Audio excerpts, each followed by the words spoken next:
Welcome to Like Mother, Like Murder. I am Rachel. And I'm Heather. We bring you the good, the badass, and the crime. This is Like Mother, Like Murder.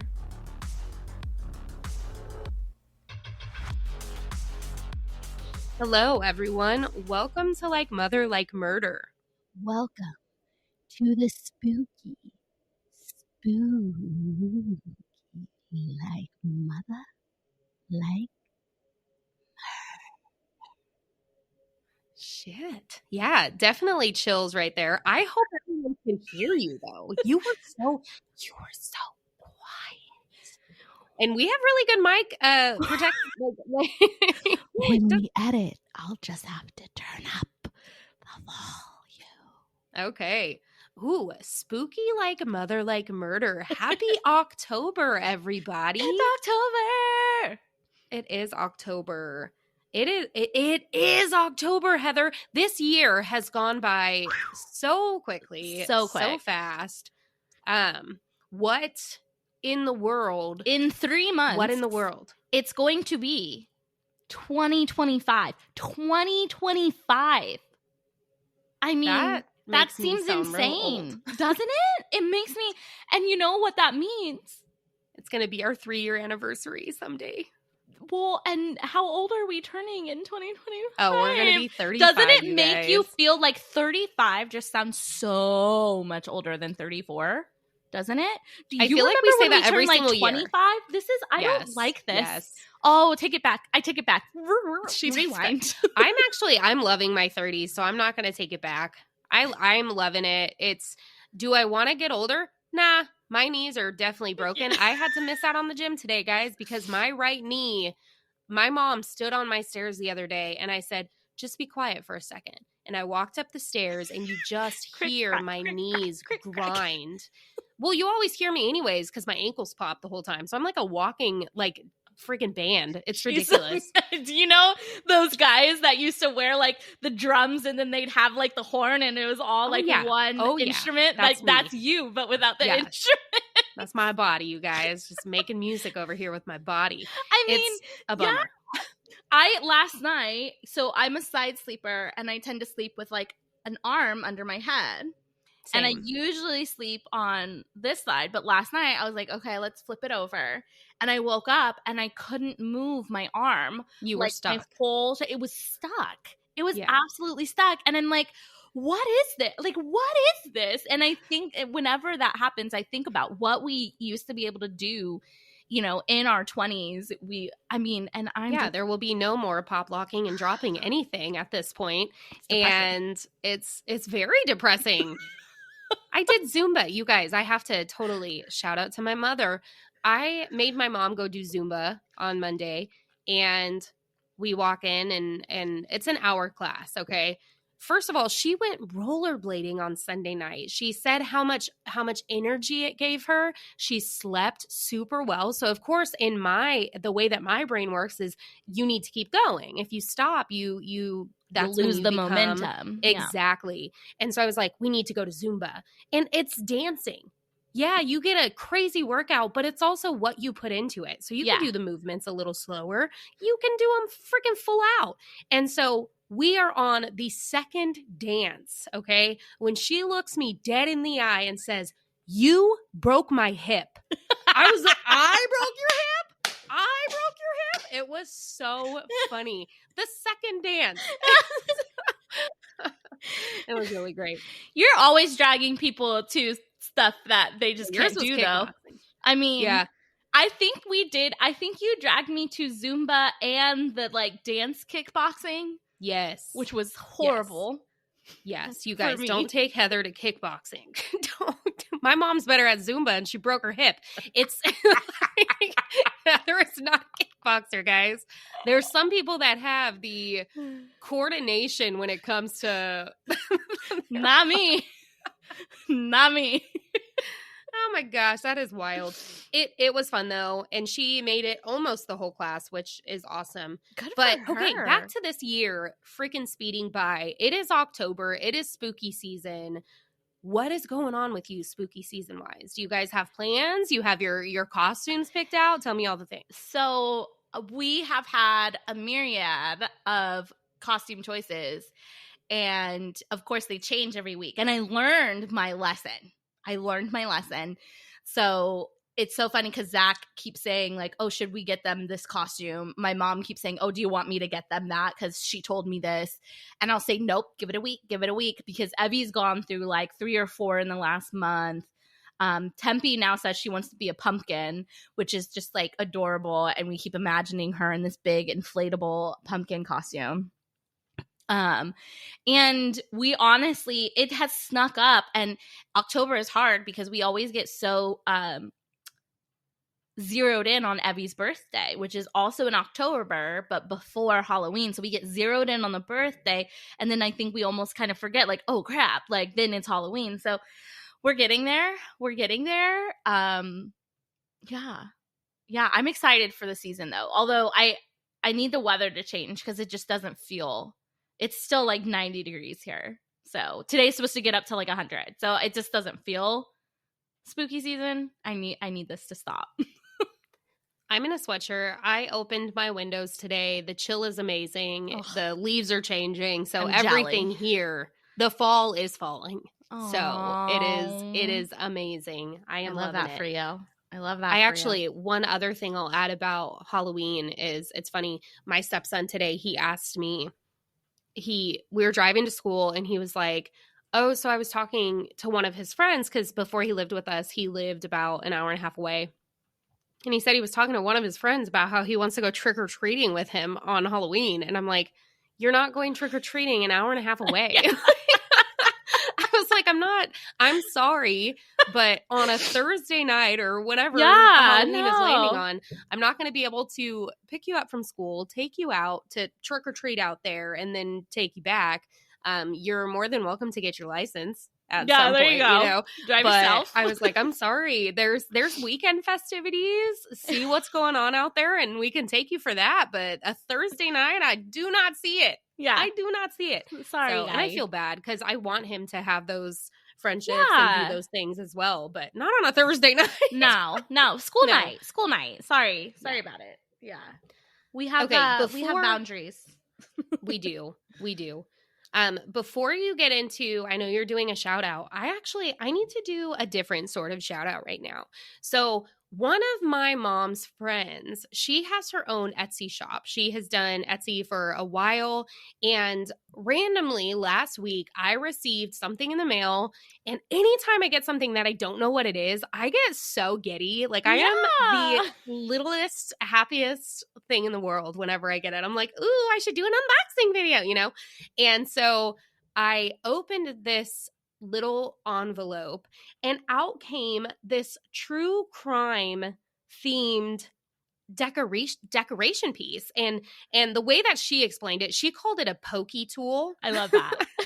And she told me, she's like, your mom will explain what you can use it for, but it has different true crime, like it says true crime junkie, it has crime scene tape around it, and I took pictures. I'm gonna definitely post it, but it's so cute. It has like this sparkly star on it as well, and it was just so thoughtful for her to send this to me. I love it so much, and it's just gonna be a little decoration piece that I have in my studio right now, and I cannot wait to show you guys. But I wanted to share her shop. It's called 19 Designs, and so I'll have her Etsy shop in the comments. These are $10, guys, so if you guys want one, you should go get one and have it in your little tool. Heck yeah. It was funny. My mom's like, you can put it in a glue bottle. Like she was just trying to like rattle off these things you could do with it, and I'm like, it's just cute. I love it. And then I told Heather earlier, I was like, you can stab someone. Yeah. That's what I was like. Not what we want to do. I was like, leave it next to your bed as a self-defense weapon. Like, you're good. Yeah. So thank you so much. That's Jody. And again, it's 19 Designs on Etsy. So that will be in the show notes, and I will post pictures on our Instagram for you guys to check out. Love it. So my shout out today is a podcast who we absolutely love, and this month she came out with her 3rd season, the Unseen Truth podcast, Jen Rivera. And this season, her first 2 seasons, amazing, so good. And this season, so good. Binged it all. Yeah. like bingeable for sure. Make sure you guys check it out. It's called the Unseen Truth podcast. And I don't want to do any spoilers, but if you haven't listened to season 1 and 2, definitely listen to season 1 and 2, and then binge number 3, which just came out this month.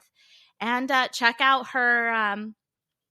all of her stuff. The biggest thing that I will say is that her work in terms of advocating for the families of victims of crimes, a lot of which she covers in her podcast and all the other work that she does. It's amazing. She began a nonprofit organization that is specifically geared towards offering resources and help and just anything that victims of families of victims need, and through these hard and difficult and hard to navigate times. So she's just an amazing person, an amazing podcaster, and just so excited that she has another season. It's so hard because whenever I finish one of her seasons, I'm like, I definitely need more. And she makes it, not only is it a really good listen because she is so skilled at what she does, they do go by pretty quickly. Her episodes are shorter. It's not, hour, 2-hour episodes where you're going to be listening over a week. It's definitely something that you can just listen to and get through. And she gives all of those details that are necessary. And they're all unsolved. These are all cases and that's why it's called the Unseen Truth. It needs more. And that's exactly what she's doing. So shout out to Jen. We love you, Jen.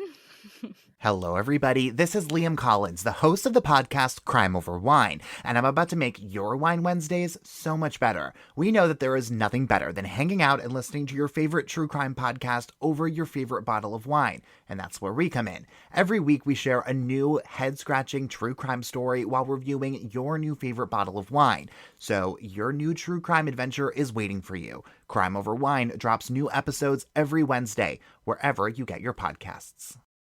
Heather, you got a case for me today? A spooky, ooky, something? Okay, this is another thing that we have to talk about is the name of her case. So she named it Double Toil and Trouble. And then I said, I have no idea what that is. She's like, what do you mean? I mean, there was a whole Mary-Kate and Ashley movie, I think, called Double Toil and Trouble. So first of all, I'm almost positive, and come for me if I'm not, that this actually originated from Shakespeare. I want to say it was like the witches in Macbeth, but double, toil and trouble, something, cauldron bubble. And then in my childhood, I remember like a Mary-Kate and Ashley movie, I think, called Double Toil and Trouble. And it's just one of those like, witchy, spooky, like double toil and trouble. And I am so like, I'm like, no way have you not heard of this? And maybe I'm just weird. I don't know. No, yeah. My youth was ripped from me from prescription drugs, you guys. So it's not something I have a memory of. I'm going to give you some spooky. I think that this is definitely more lighthearted. Nobody dies. Spoiler alert, nobody dies. It's definitely more lighthearted in that matter. Of course, we're still talking about a crime here. So, all crime cannot be lighthearted just in general. However, this is definitely lighthearted compared to some of the heavier stuff we've been covering, which, I mean, the heavier stuff that we've been covering, as hard as it is, I mean, we do it for a reason. It's important. We both really believe in making sure that those tough cases get out there because they need to get out there. But as a bit of a breather, we're gonna get into this.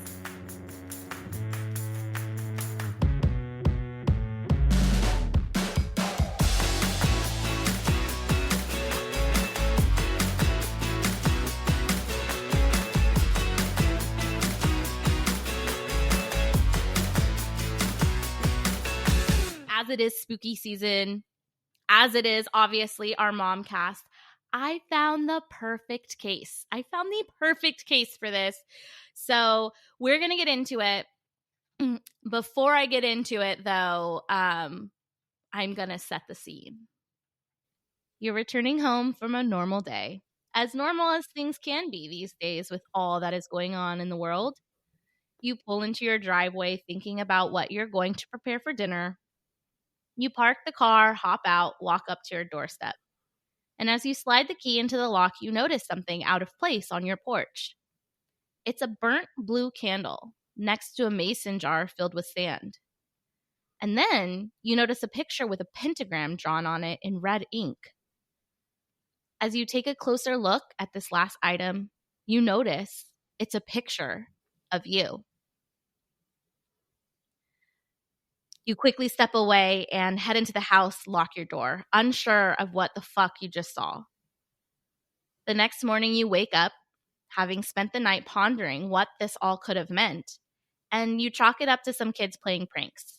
After all, it is a few days away from Friday the 13th. And as you walk out your front door, purposely avoiding looking at that section of the porch, you head straight to your car, only to notice, what is that? A doll? As you walk closer, your heart begins to beat faster and you can't seem to take a full breath. It is, in fact, a doll. A small twine doll with pins where its head, face, and heart would be. You stop dead in your tracks, unsure if this is a practical joke or maybe you're imagining the whole thing. Then you notice something else. Another picture of you, wrapped in twine with a single rose, all covered in something red. No! Ew! Wrong podcast. Take this to another platform. I got full body chills. Ugh. I'm sorry for all the dramatics. I just really wanted to set the spooky scene. So when I was trying to find a case for this week, I had found a few articles about a mother-daughter duo who had been arrested on charges of stalking. And they allegedly had been leaving items just like the ones I described on the property of the daughter's husband's ex-girlfriend. Okay? You know what? If you are grown, like, I'm sorry, you grown humans, stop doing this petty ass shit. Like, grow up. Yes. It was, I read the title and they were like, mother-daughter arrested for voodoo something. And I was just like, oh my God, what is this? So I start looking more into it. The mom, Kristina Lee Ferguson, was 46. Her daughter, Jaclyn Feagin, was 24. They would eventually confess to the whole thing and plead guilty. So I continued to look into the case and I found a Reddit post and some other articles because it turns out in 2022, Netflix made a show called I Am a Stalker. Oh, shit. And they covered this case. Oh, so, boy. of course, I had to watch it. Yes. I've never even heard of this show before, but I had to watch it. And the show, I shit you not, opens with the daughter, Jaclyn, saying, this is a direct quote, "At the beginning, all I was thinking about was hurting her." Oof. Oh my Creepy. gosh. Yeah. Okay. Really quickly, because the judgment came out real fast on my end. But you know what's funny? Because the more I was sitting here thinking about it, I'm like, don't do that, you petty, nasty person. But then I'm also the person that, like, I would do that to you as a joke. Yeah. Well, and I think that's, so you'll see, like, I don't know. There's definitely ways to look at it. I think that's one reason I think you'll really like this case, is because there's a lot of different ways to kind of look at what happened. And so it's, yeah. Well, I thought totally there see was where going you're to be coming from. ways to look at it, but if there's a show where she opens a statement saying that she wanted to hurt somebody, I don't think that there's any joke or playful or kind of like, you know, there was ill intent. Like Ill when it intent comes for to sure, her 100%. She wanting to admits do to it the at ill this intent. point. Yeah, if Yeah. you guys are like joking, it's fine. Yeah. Okay. One thing is that throughout the articles that covered it, and even in the Netflix show, the victim of this crime of Kristina and her daughter Jaclyn is not named. Her identity is hidden. Makes sense. She was stalked, so she doesn't want her identity out there. I get it. But for the sake of clarity for the episode, I'm going to call her Red. So just to recap, we have the two criminals in this case, Kristina, the mom, Jaclyn, the daughter, and their victim, Red. Okay. So we're going to do a typical Heather move here. We're going to rewind a little bit, and we're going to start at the beginning. All right. So Red grew up in Texas. She met a boy named Jesse when they were teenagers. They were friends for years before they began their relationship in 2012. And in 2015, Red and Jesse had a son. They were never married, and by the end of 2016, their relationship really did start to fall apart. According to Red, they just disagreed on a lot of things. For example, Jesse was an atheist and Red was a Christian. And it's, I personally know a lot of couples who have not the same views on religion, but a disagreement like this may mean a lot more, especially in this relationship, because remember, we're in Texas. We're in Bible Belt, Texas. So that kind of thing would be important. Anyway, they did part ways. Red and Jesse parted ways by the end of 2016. It did not take long before Jesse began seeing Jaclyn. So Jesse and Jaclyn met in 2017. And as is pretty common with a lot of co-parenting relationships, Red wanted to know who her son would be spending time with when he was with his dad. And Jaclyn, the new girlfriend in this situation, told Netflix that Red actually promised to kill her if she ever hurt her son or if she ever hurt her ex, Jesse. Okay. Yeah. So all of this led to new girlfriend Jaclyn believing that Red still had feelings for Jesse. And also, like a lot of that comment comes out so often. Like, you know, if I go out with you and you're with a new guy, I could literally look at him and be like, you better not hurt her. Yeah. You know, like, and that thread has some sort of like, listen here. Right. You know what I mean? And oof. Yeah. Okay. And I mean, that is your child. I get it. And it seems like I don't know if it was so much an amicable split as they just kind of realized like, okay, we're just not meant to be together. And so, but she clearly cares about the father of her child, which is great. So she made this threat. And then, on top of that, like a lot of co-parenting relationships as well, Red feared that this new relationship Jesse had with Jaclyn would push their son down on his priority list. New girl in his life. Is he going to be around as much for his son? So all of this would take a very sudden turn when in April 2017, the same year that Jesse and Jaclyn had began seeing each other, Red and Jesse's son tragically passed away.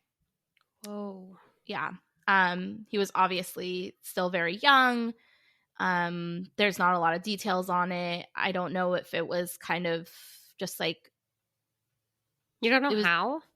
No, they just said What Red describes in the Netflix documentary is just that she was at work and whoever was watching her child said he's not breathing. He just won't breathe. When you figure they had him in 2015 and then it was 2017, I guess it wouldn't be a case of like SIDS because he's, I mean, at this point, maybe almost 2, but at least 1. It's possible that it was just some kind of, because they didn't go into detail about it. And they said that when they did arrive to the doctor or the hospital, is just he wasn't breathing. He didn't have a heartbeat. But they didn't like think any foul play or anything. No foul play. I don't think any foul play. Yeah. Okay. That is so sad.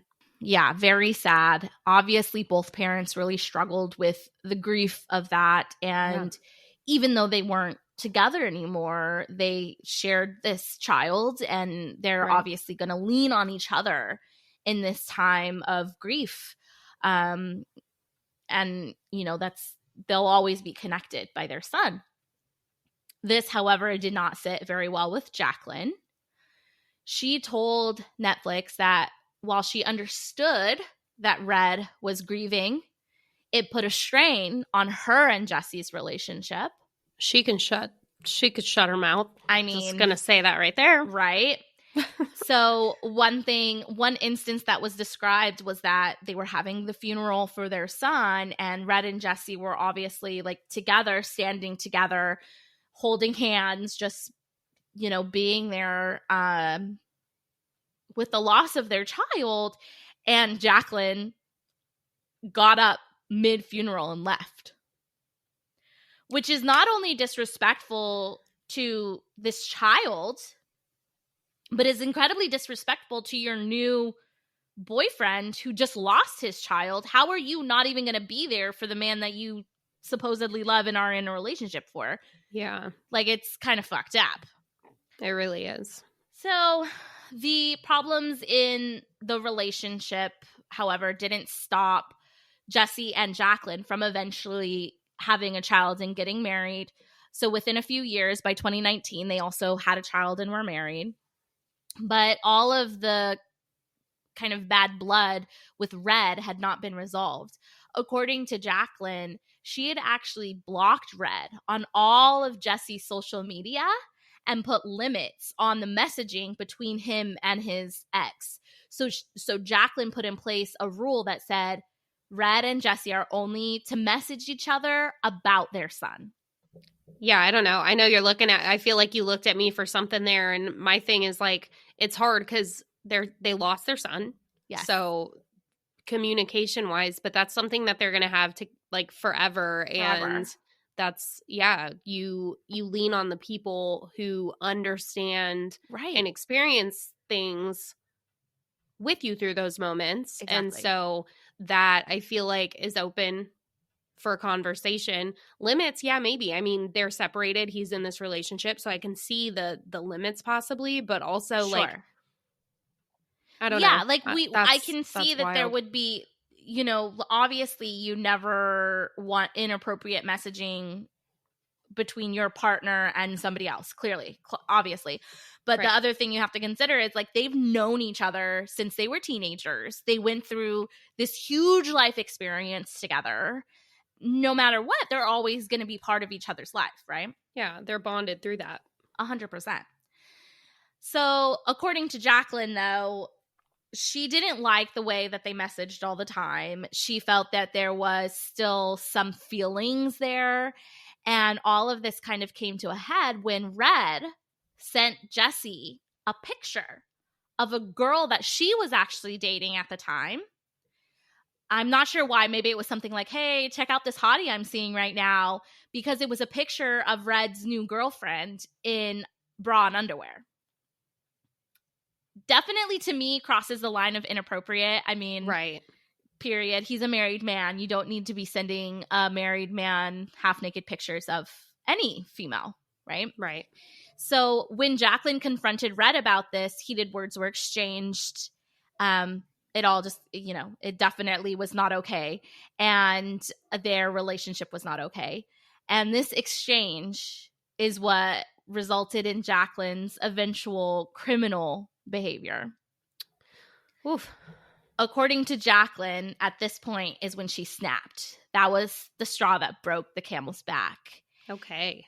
That was the double toil in trouble. That's right. If it all, you remember me setting the scene. If that wasn't creepy enough, consider this too, that although she snapped because of this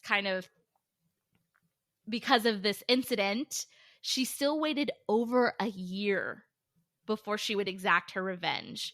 So just the idea that she stewed over this and like ruminated over this for over a year, this slow burn. Like, I just picture like a cauldron, fury, since we're spooky right now. Like, she had a cauldron and she was just like, I'm gonna add this and that and 100%. Yeah. Oh, she was stewing it. Yeah. Bubble cauldron. She needed to just leave a long time ago. Like, that's all there is to say. When she walked out of the funeral, she just should have kept walking. Yeah. So fast forward to 2019 now. Jaclyn and Jesse are still married, still together. They have their child.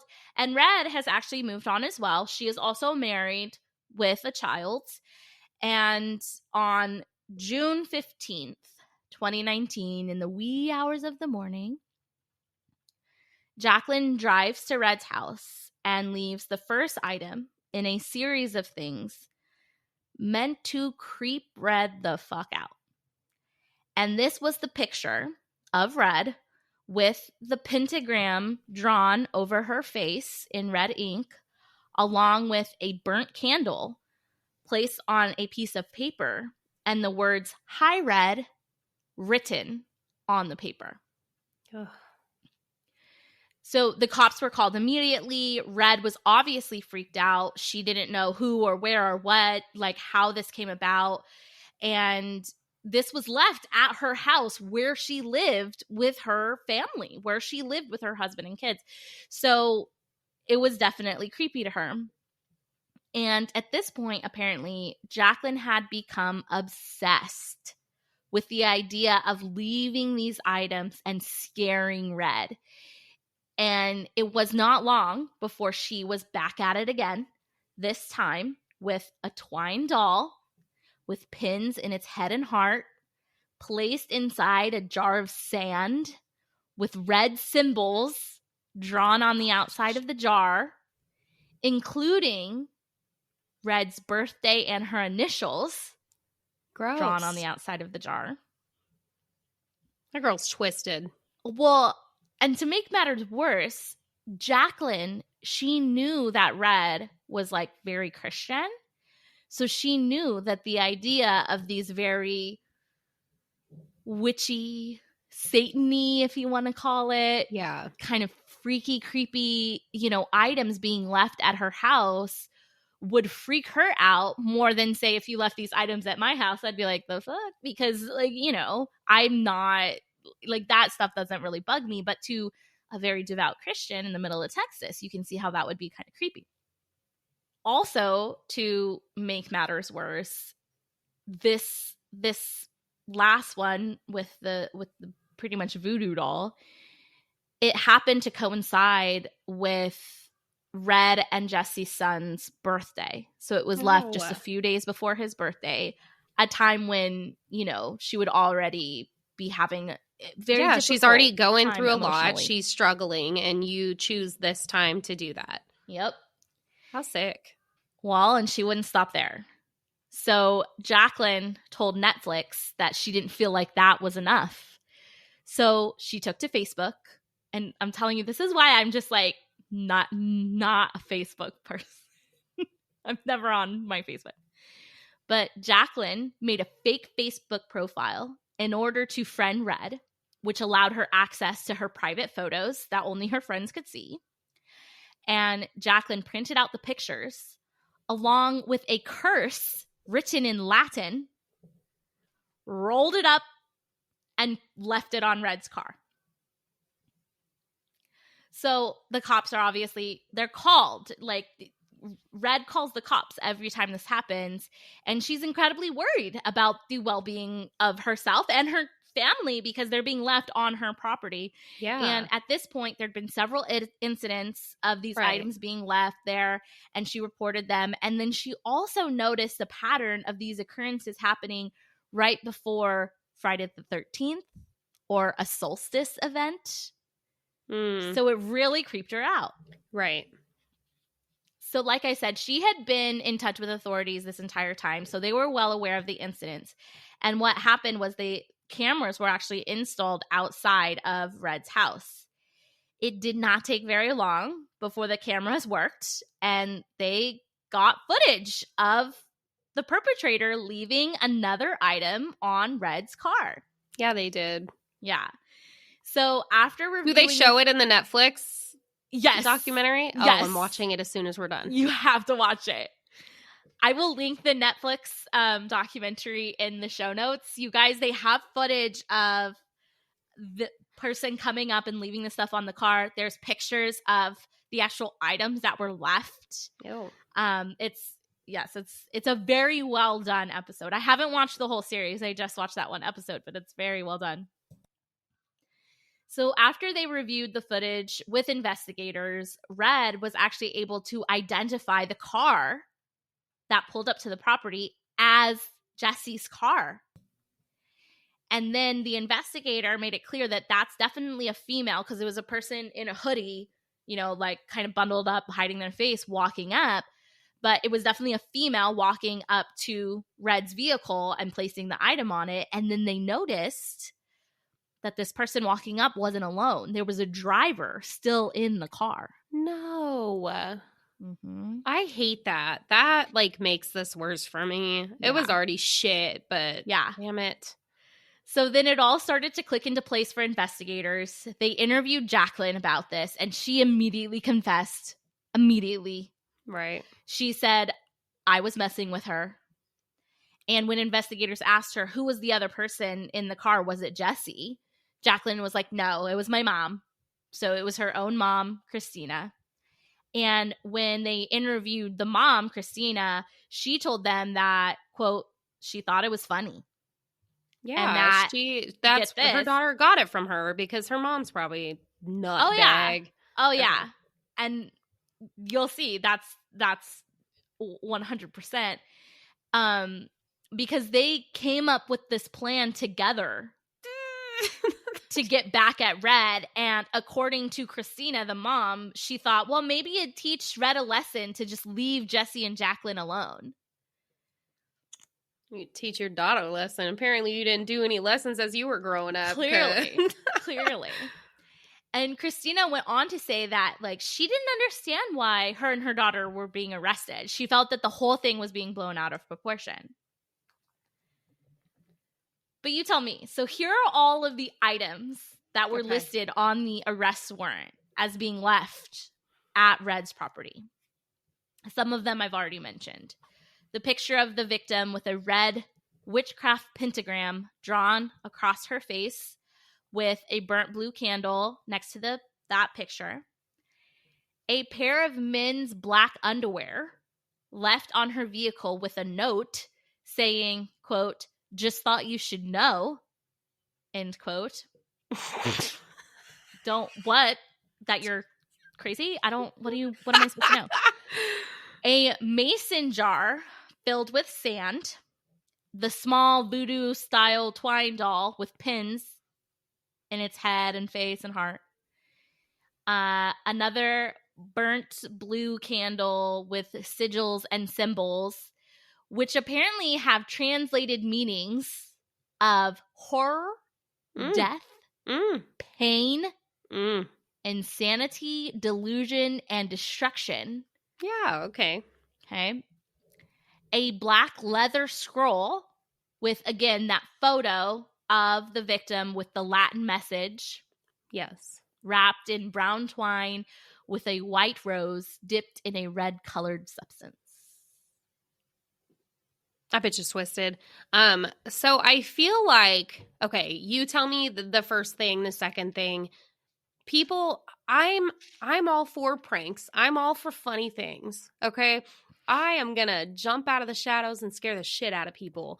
I am going to mess with you as much as I possibly can. Okay. So there is a time and a place. Obviously, we already know that this is way beyond all of that with her hatred for this person in the first place. Mm-hmm. But the first and the second thing, maybe you can pass off as like, you're an idiot. Don't do this again. Once you start putting something like a voodoo doll with pins in it, that's a threat. Yeah. I take that in a whole different level. Right. And therefore, that's when I'm like, okay, you've gone too far. And yes, I feel like something needs to be done about it. So I guess that's where my head is. Yeah, and that's where the head of the authorities was as well. Because on November 8th, 2019, both Kristina and Jaclyn were arrested and charged with stalking. I'm so happy the mom was arrested too. The mom was definitely arrested. I mean, she confessed to it too. She was in the car with her.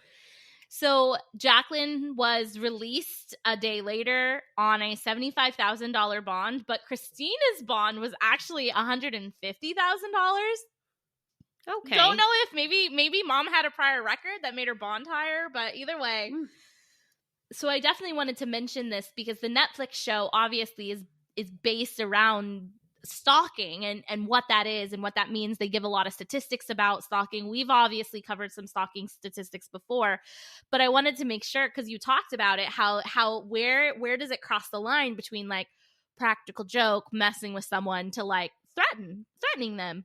Right. So Texas law defines stalking as a course of conduct directed at a specific person, check, that would cause a reasonable person to feel fear, which in this case, I think that when you put all of this together and the fact that, you know, we're in the middle of the Texas Bible Belt. So like, I think that there is just a general fear of like, I mean, in general, America has like satanic panic. We've seen it, right? So cause a reasonable person to feel fear. And finally, it can include acts such as following, communicating, threatening the victim, or interfering with their property, which all of this occurred on Red's property. Right. So the arrest warrant claimed that Jaclyn Feagin and Kristina Ferguson's intentions were to make Red, and this is a quote, feel harassed, annoyed, alarmed, abused, tormented, embarrassed, or offended. And Red would explain that these events did make her fear for her life as well as the well-being of her family. Yeah. She would eventually attend counseling because of all this. And she told Netflix, and this is again a quote, that she genuinely thought the whole situation would end with her dead. Wow. Yeah. So she definitely was scared. She was definitely scared. You have to remember also that this comes just a few years after having lost her son. So you're already in an emotionally vulnerable state. And, you know, this is just adding to that. Jaclyn, on the other hand, was quoted as saying, quote, "She was a really big problem. So yes, I was messing with her." And she also said that she was happy she was scared. So clearly you're doing this, and the way she explains it is like, this wasn't just like, oh yeah, I'm gonna fuck with her. Like, she was obsessed with the idea of scaring her. So I said this at the top of the episode, but Jaclyn and her mom, Kristina, they both pled guilty, and they were offered a plea deal. They could either take 3 years in prison or 8 years probation. They both took the probation. Obviously, a term of that probation was no contact with Red, obviously, but they were also not allowed to talk to each other. So 8 years, this mom and daughter, who were living together at the time of this, that's crazy, no longer can have any contact with each other. Good.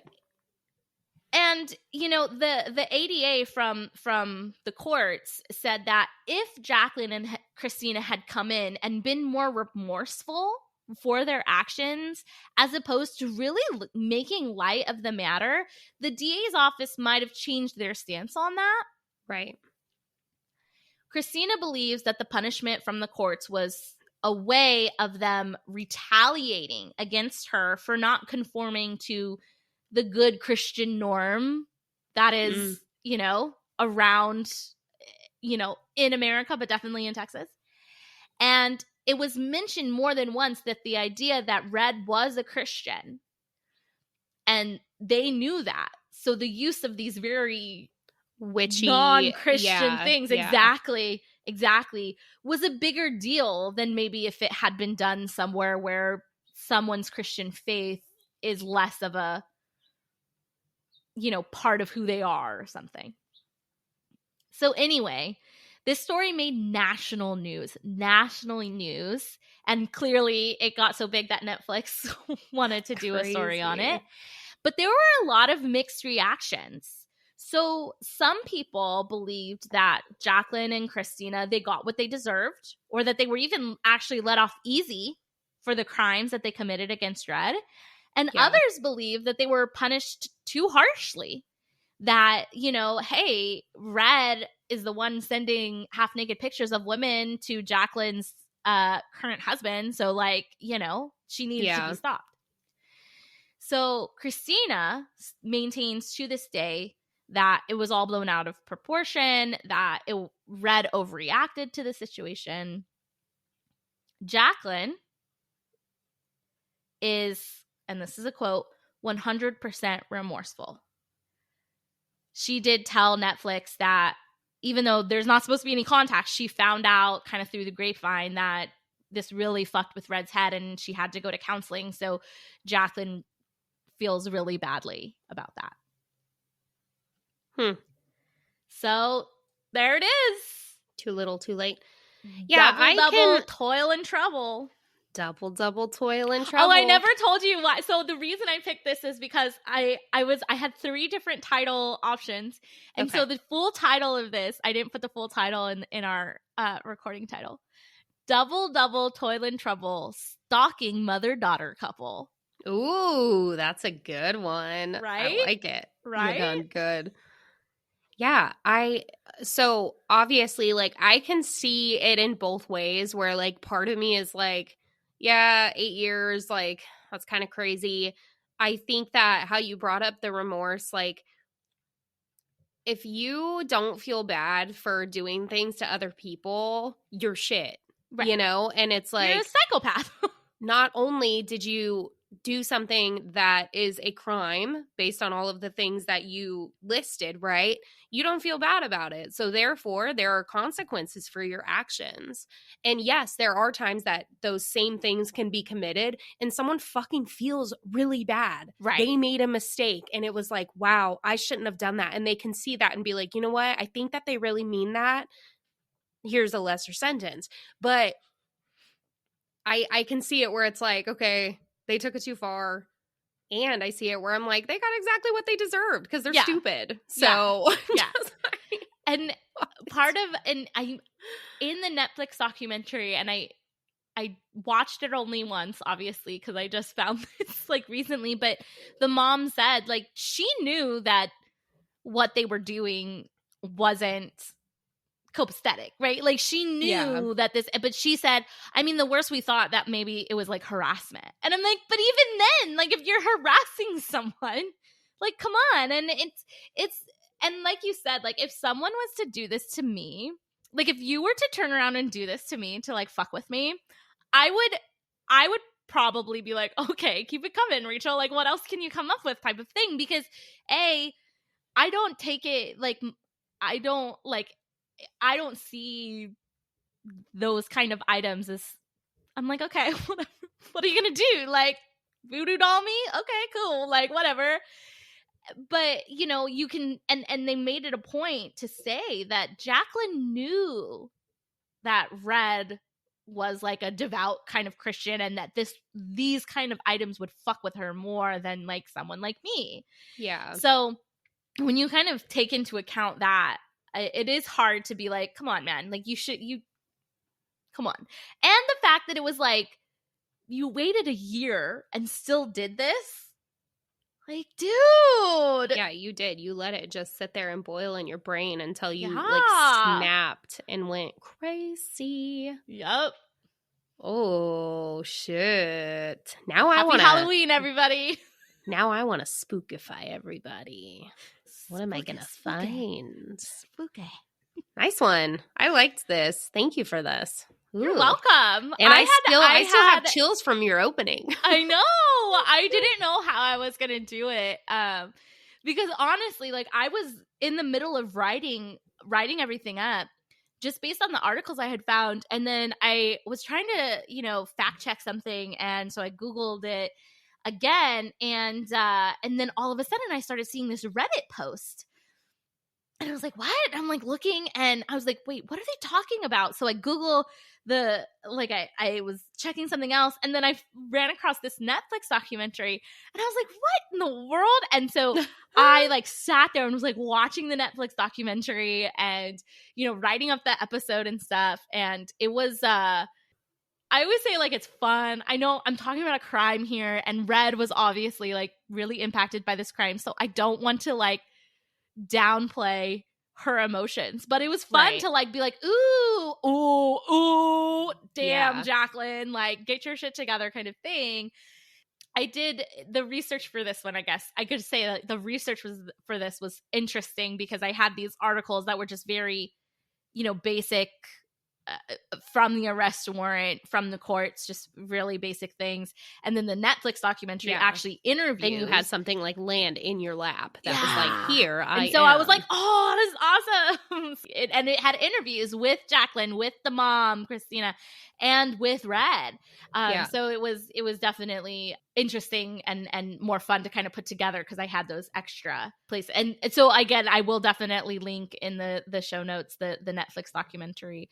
I Am a Stalker, and then of course the other articles I got it. But yeah, happy October, y'all. Happy Have any of you season. Guys done this crazy ass stuff? I need to know your stalking stories.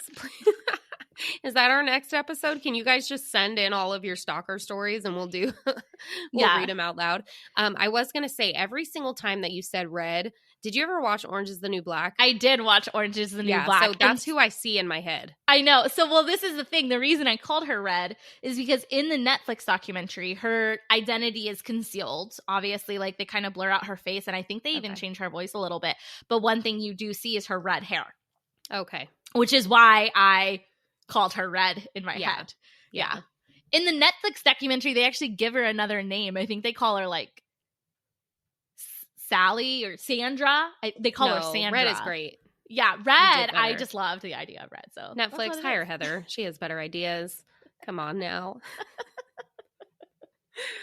Dang, thanks for that. I loved it. That was a good one. That was a nice, light, fun mom crime for everybody here. And I mean, I hope that Red is getting the help she needs to just feel comfortable again after stuff like that. You are so just on alert and on edge, and it's not a good feeling. So I really hope that she's gotten the help that she needs to feel better. And I hope she feels better knowing that people paid for what they were doing to her. Right.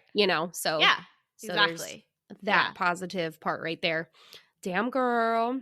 Yeah. I love it. All right. Next week, I will be bringing something. I actually am still kind of unsure which direction I'm going to go in. So stay tuned for that. All right. Well, thank you. And it just gets me ready for spooky season. I want to go decorate. I haven't decorated. Now I want to go pull my boxes, get things out, start doing the damn thing around here. Legit waiting until tomorrow because Evie has the day off of school tomorrow. And I told her we would put up all of the Halloween decorations together. Nice. So.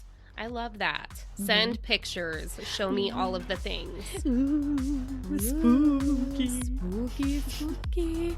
All right, you guys, we will talk to you next Tuesday. Okay, love you. Bye. Okay, love you. Bye. Spooky.